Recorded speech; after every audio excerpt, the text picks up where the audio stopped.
Annie is a young woman of 20 years old, with a beautiful face, curly and reddish hair, often boiled, somewhat naive and spoiled. She is a wealthy lady from a good family, and her mother, Mrs. Margaret Soriano, a woman of 45 years old, very beautiful despite her age. Unlike her daughter, she has short hair and is very elegant. She is usually perceived with her daughter. On a spring afternoon, they had organized a party in their luxury house, celebrating St. Patrick's Day. Many people attended, including an attractive young man, studious from a good family, with elegant bearing and a true gentleman. This remarkable young man was called Lord Herschel. The day too was accompanied by this faithful brother, Mr. Samper.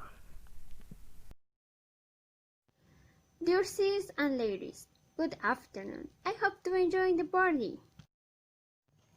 Good afternoon, Lord Herschel. This afternoon I want to introduce you to my daughter, Lady Annie Soriano. I hope you get along very well and get to know each other. Thank you for your invitation to this great party. It would be a pleasure to meet this lovely young lady. With your permission, I am leaving. Annie's attitude was not the best in front of Herschel. This made him nervous, leaving him without a topic of conversation. With your permission, I go to dressing table. I'm not late. Herschel realized that it was an excuse to get out of the situation, so he decided to continue with such magnanimous meeting. However, this noble niece didn't go to the dressing table. She walked for a long time until she researched a garden of daisies that her mother cares so much. Once she researched this huge garden, she sat on a wooden bench to reflect on the proposal from her mother, which discouraged her. In the middle of the sunset, a young vassal appears with a charming Demeter. He was tall, stocky, blond, with emerald eyes, called Mauro. He has been hired as a gardener a month ago by the Soriano family. He noticed the sadness of the young lady. He approached her and said, Good afternoon, miss. Is something wrong? Never let anyone take the shine out of your eyes.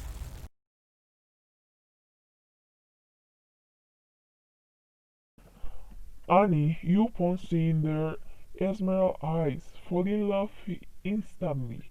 It could be said that it was love at first sight. These young people talked for a long time until Mrs. Margaret interrupted their conversation and said, Darling, come and join the party, please. Mother, don't be rude. I am talking with Mauro. Do not want to sound inconsiderate, and you will understand, John Mauro, but Annie, you cannot leave or get wedded. Annie entered to the mansion annoying and locked herself in her room, pulling the door hard, causing an atmosphere of tension, thus ending the party. The days went by and the young people fell in love. They saw each other secretly because Annie's mother didn't accept these encounters, since Margaret believed that these young men had bad intentions. In this letter, I through my feelings. If you accept it, you will also have my heart. Oh, my beloved. Of course, I accept your heart with pleasure. The days go by and this happy couple is together, giving each other details. Annie thought that her life was resolved, but Margaret noticed her daughter's relationship and tried to talk to Annie for advice. My sweet dear, you know that I have always wanted the best for you.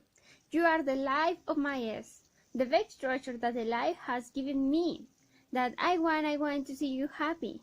I know the love that you can have to a man, but they don't always mean well. What are you trying to imply? I am not implying anything bad, but my sweet Annie, we don't know him. We don't know where he comes from, or who his family is, or his concern. You should not give your life from one day to next to a man. You must take precautions. You say it because he's a Russian and doesn't have our same social class or education. You only care about the material. That is why you married a wealthy man. But I will not follow in your footsteps. That is why I will never marry Herschel. Annie, you must respect me. I love your father with all my heart until the last day of his life. And if it's my best misses him, I only want the best for you. Do not think bad things. I also consider the relationship between you guys is a bit hasty. It's not your life, so I don't want you to get involved in my decision. I'll decide my way. Margaret, seeing her daughter so determined to love that man over her mother and disrespect her, deciding that she will not let her daughter go astray. She plans a gala with Lord Herschel's brother, Samper, where she asks him to help her with the engagement. Mr. Samper, I know that Lord Herschel has been interested in my daughter for quite some time. I consider that he is a good man. I have known him since he was a little, as well as his family, and I would like to give him my blessing for a future marriage with my daughter.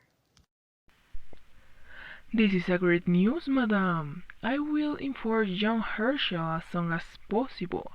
I'm sure that this news will fill you with joy, and in whatever you need, I will gladly help you.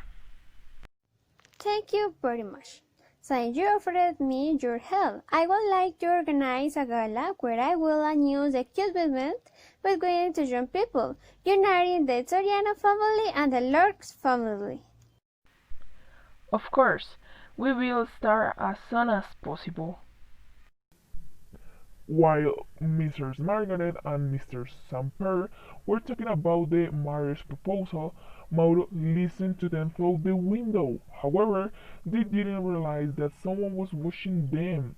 This conversation provoked in him uncontrollable anger, making him ring the daisy garden while screaming and complaining. Mrs.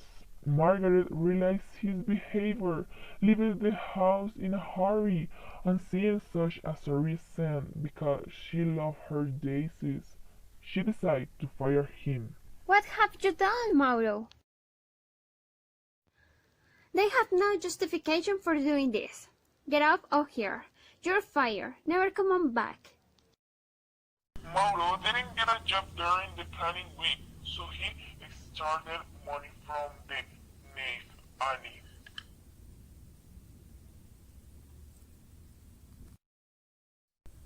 My beloved, this situation is a very complicated for me. I don't have to eat. I don't have the means to buy for the house. My sister meetings are over. If I don't get a job soon, I will sleep off the street. I am very sorry not to be the man who can give you a good life like the one you have. I don't deserve you. Don't say that, my beloved. I will make sure you have it. You need it. You will not lack the bread on the table, and no one will take over what belongs to you or your house or anything, because I will be your sustenance. Seeing Mauro's situation, Annie sneaked into her mother's room to steal a bag full of silver coins to give to them, to the jungle vassal and his sister. The planning weekends and the time of the gala arrives. A large crowd attends, but they don't know the great news that Margaret has prepared for them. Thank Since I have very important news for you. Annie, daughter, come on with me, please. And you too, John Herschel. I am pleased to inform you that my beautiful daughter, Lady Annie, and the young Lord Herschel is engaged and will be married in a couple of weeks. The people who were at the gala celebrated with joy and applause that great and unexpected news. However, Annie, upon hearing such news, was perplexed, causing her to lose her composure, yelling at her mother. In my life, you know that I love another man. I wish you were dead. Annie fled the party and left everyone very surprised and went to Mauro's house and told him about her mother's decision. Mauro, I have a heartbreaking pain in my heart. My mother wants to force me to marry Herschel, but I love you. I can't believe it. I love you with all my heart and I with all my strength. I know. See in peace our love. I wish you were dead. The next morning, the bell rang 6 times. Sunlight picked up, Brimstone woke up, and Margaret's last breath faded along with the 16th ring. At her reading screen woke the young lady and shook her, causing her to rush her mother's chamber. As she entered, she faltered when she saw the red of the blood that spilled from her mother's body, like daisy petals. Annie threw herself on the bloody ground, hugged her mother, filling her clothes with blood, and with a desperate cry, she blamed herself for her death, while she caresses her mother's face. In a hurting tone, she said,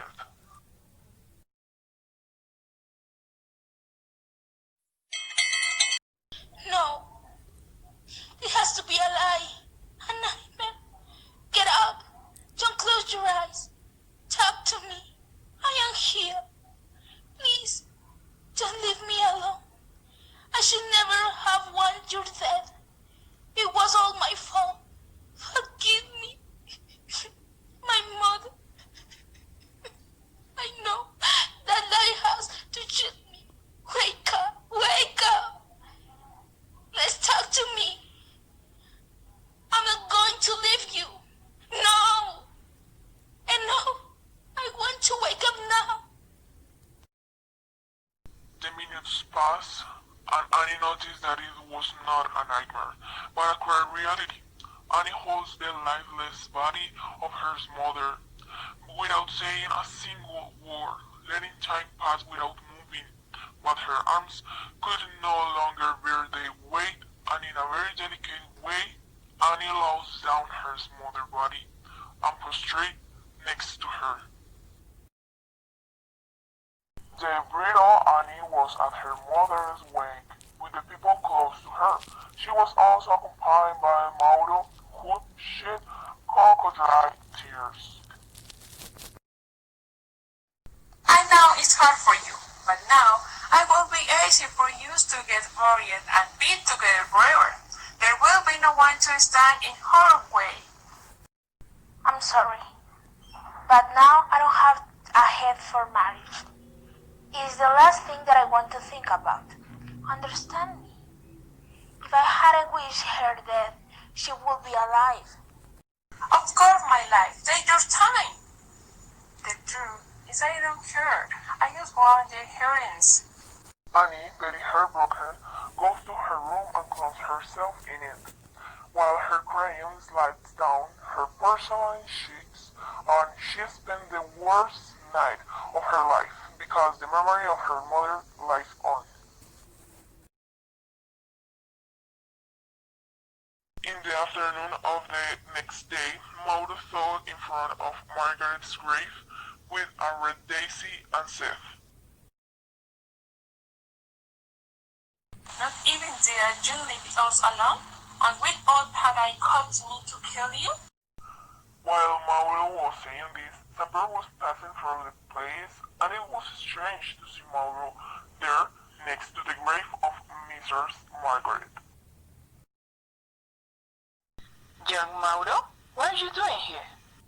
Oh, Mr. Samper was praying for Margaret's house. I didn't know you were religious.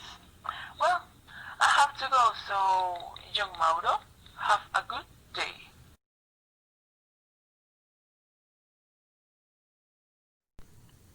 Samper felt a chill through his body when he saw Mauro in that place and tried to talk to Annie. Miss Annie, can we talk about Mauro for a moment? I don't want to talk about anyone now, but what happens? Please, lady, be very careful with the people around you. Remember that if you need something, my young master and I will always be at your service. Don't worry, Mr. Samper, and appreciate your kindness, but I'll be in good company. While Samper was talking to Annie, Mauro used the time to check out Samper's carriage for his long journey. Minutes later, Samper left the house and went to the carriage to leave. I would like to propose something to you, Mr. Samper. Do you have a pie in you? I'm sorry, but I'm very rushed. Maybe another day. Well, you flew this way. Have a good trip. Samper kept quiet and going to his career, which minutes later had an accident, which caused the death of Samper and the driver.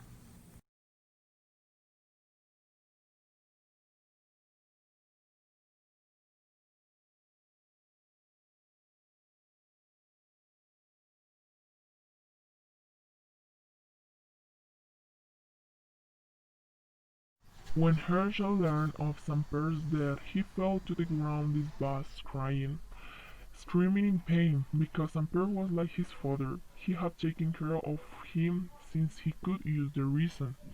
This poor young man was locked in his room full of agony. He didn't eat or drink, and his room was shattered like his heart. In the middle of the gloom, the ghost of Samper appeared, but instead of feeling of fear, he felt comfort and hope. He ran to hug his, but realized that it was a mere illusion, because at the moment it crossed his body. My faithful confidant, you are like my father. Your death destroyed me. Please, tell me that I am hallucinating when I see your transparent body. My friend, don't suffer anymore. I ask you to dry your tears, to get out from that dirty floor, and listen to my warning very carefully. I always listen to your voice because it has guided me in good ways. But I hope that your warning doesn't cause more pain to my heart. You must be alert. The enemy is closer than you think. The young vassal appears to be innocent, but his heart is poisoned. He is not right, but I beg you to be careful. Don't let him hurt any other Daisy. Remember that I love you like my son, but it's my time to rest. Be strong. Don't bend to evil. No! Wait for me! Don't go! No! You're not an illusion! No! Stay! Herschel was perplexed by Samper's warning. This lord got up from the ground in a great anger, determined to take revenge, put on his best suit, and left the mansion to go to Mauro's house. However, Herschel didn't expect to see Annie there, so his heart faltered and his plan was ruined, because he felt immense love for the young lady, and when he seen them together a cold sweat ran through his body. Devastated, this young man left the place to a canteen and drank until he forgot his pain and suffering. Hours later, Herschel returned to Mauro's house, drunk and haggard, screaming madly. Mauro, get out of there! Give you coward face! My lord, what are you doing here in my humble abode? And choose a sorry estate. Down! You murdered Samper and Margaret! I will not let you hurt any! Are you in love? I can't believe it. Do you believe that you had a chance? Miss Annie like a strong, working man, not Noble's boys. Mauro dragged Herschel's body to an abandoned farm, and there, where Herschel got up, Mauro took him by the shoulders and smashed his fragile head against a rock, and to hide his crime, he covered Herschel's body with straw. Hours later, Mauro returned to home, where Annie was waiting for him. Who was the man who came looking for you? It was the collector who was demanding his pay. Don't worry. But he was yelling and he seemed aggressive. He was wrong. You worry too much, my love. Right, I worried too much. I just came to see how you were. And I know you are fine. I'll see you tomorrow. Say it soon, my beautiful Annie. I love you. Me. Sometime later, the Lord's family reported to the authorities that Herschel had disappeared, and everyone believed that he has escaped because of some bird death. On the other hand, Annie was still in pain because of his disappearance, because although she didn't love him as a man, she appreciated him too much. Mauro tried to raise her spirits every day. He invited her to spend some time at his house, and at that moment they had a conversation with Mauro's sister, Sophie. Sophie was a girl with mobility problems. She was 14 years old and her brother believed that she was sick because she coughs all the time. Although he bought her medicine, but she didn't take them, as it was only a way of manipulating her brother. Oh, my dear Annie, I know that my brother loves you very much. My greatest wish is that one day you two get married and we live very happily. What matters most to me is the happiness of both of you. My little Sophie. It also makes me very happy to be able to marry him because I love him too much. I will always like to have him by my side until the day I die. I also love you with all my heart and with all my strength. I had already thought about it. My little sister will have my surprise. Annie Soriano, will you marry me? I know this is not too much. I would like to give you more because you are everything to me, but this may be your beginning. Yes, I accept.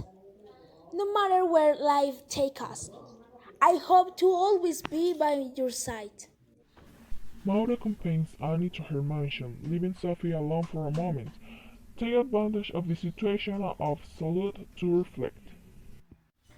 Damn, my brother's falling in love with this stupid one. Maybe I shouldn't have suggested that he gets involved with her. But it's too late to regret. We must continue with the plan. And to end all of this, we have to tear on all her beautiful petals from this lady. And when she withers, I will be able to be with my brother forever.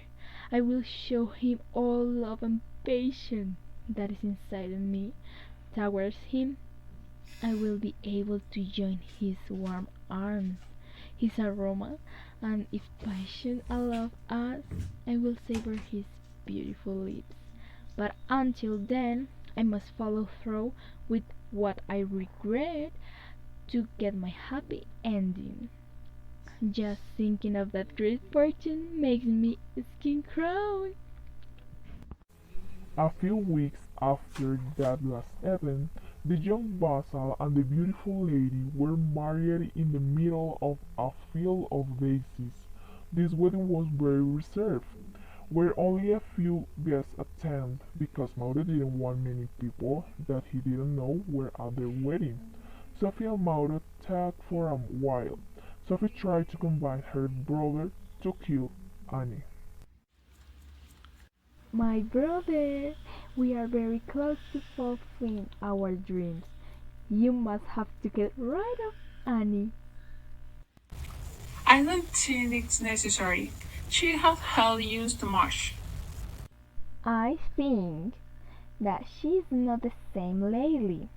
She may know the truth, or she may be suspicious. The best, my little brother, is that the last red daisy withers, so that we can be happy forever. Do not worry about the situation. I manage if it's necessary. Trust me, I've never lied to you. However, Mauro has no intention of hurting Annie. This first time he didn't obey Sophie. To celebrate their honeymoon, they traveled to Oxford, the city of monuments, and they were on a luxury hotel. I feel strange to you. No, I'm just a little nervous about all the events that have happened lately. Don't worry, we are together. Forget everything bad. Yes, you're right. I'll forget everything bad. Now, I take care of making you happy. Annie tries to seduce her young husband and take him to bed. Once she has him in her hands, she took a syringe from under her pillow and injected it into his heart. I knew everything since the death of Herschel. I know that you are the culprit of the death of my mother and Mr. Samper. Be grateful to me because I had mercy on you and I give you a quick death. Someday, my sister more the damage. Minutes later, the injection took effect, causing Mauro to go into a cardiac arrest. Annie talks a doctor, but he gives her the bad news and his condolence because there was not salvation for Mauro. Don't leave. I need you. 2 days later, Annie and Sophie went to Mauro's funeral on top of a mountain. Annie hugged Sophie. Calm down. I whispers with him.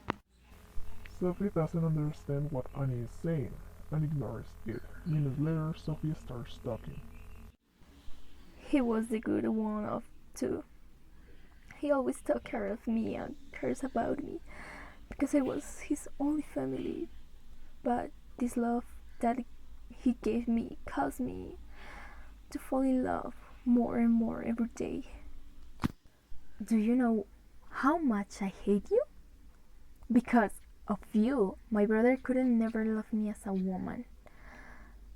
But to fulfill my goal, I let him fall in love with you to keep the inheritance because you were the perfect target to solve life for my brother and me. It will be easy to fall in love with a naive, noble woman like you. But your mother got in the way, changing my plan. The idea was not kill her, because at the end of the day she was a good woman. But I was not going to allow you to marry Herschel. That money had to be ours. So I asked my brother to kill her. It's funny, but things went better. That we planned, yes. That is linked on the next of many things. But don't see me the bad one. The fall is only yours. You will have accepted that day to marry my brother. He will never gone to curse your mother's grave. And the death of Samper and Herschel's death will have been avoided. How does it feel to be a murderer with clean hands? Tell me. Samper, from what my brother told me, he was an old nosy. How was useless. My brother tried to help him, but he dug his own grave.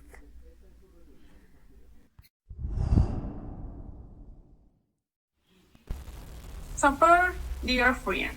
Let's do each other a favor.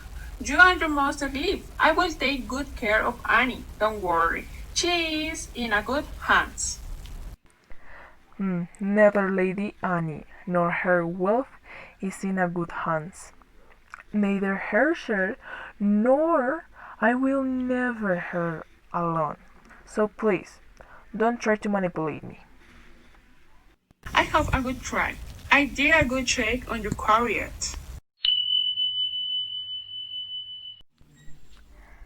If he had given in, my brother would have been in charge of adjusting that will. But it wasn't like that. He felt that deep ravine. But I'm missing the best part, the death of Herschel, your ex-fiancé. You want to know? Are you so ruthless that you don't care about the death of the man who loved you? If he hadn't come to our house, my brother wouldn't have taken his anger out of him, taking him to that old farm and smashed his fragile little head on that stone. If you dare to go, he's buried in a bag inside the dry straw for the flock. Why? Because of me? One summer, my brother and I passed in front of your mansion.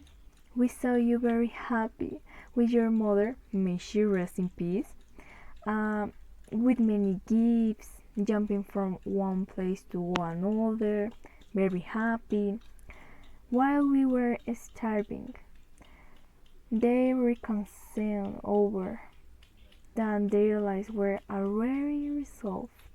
So I say to myself, she is. On the one hand, I was envious of you because you had everything, and because someone who has everything is very easy to fool, since they don't know how. Cruel life is not the ambition of the people. I first convinced my brother to work at your house. That here's the solution to our problems. You must work in the Soriano house to be close to her. But But life has paid us very badly. Wouldn't you do it for your sick little sister? okay, for my good little sister, I will do anything. You are my only family.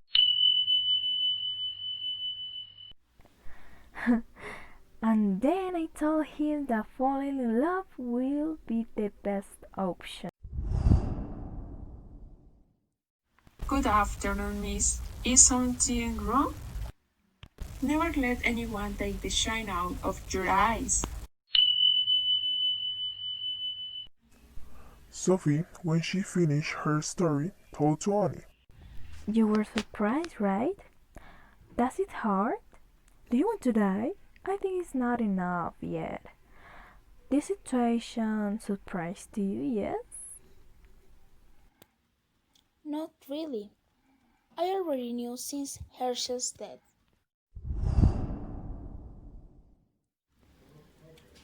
You killed Mrs. Margaret and Butler St. Pierre. You have dug your own grave. Now, I have one more reason to kill you. Why do you think Mauro is in that drawer and not me? He deserved to die. I don't regret taking his life that night.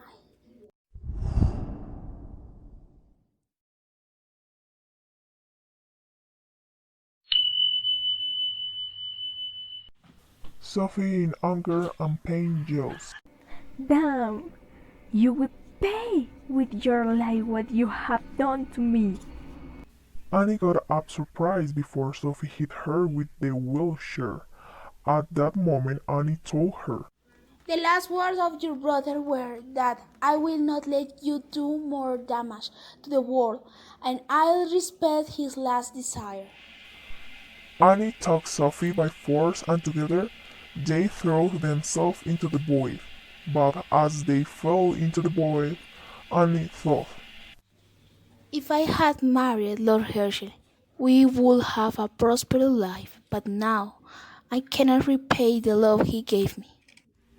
as Annie fell down that ravine, She regretted her actions from the moment she met Mauro. The end.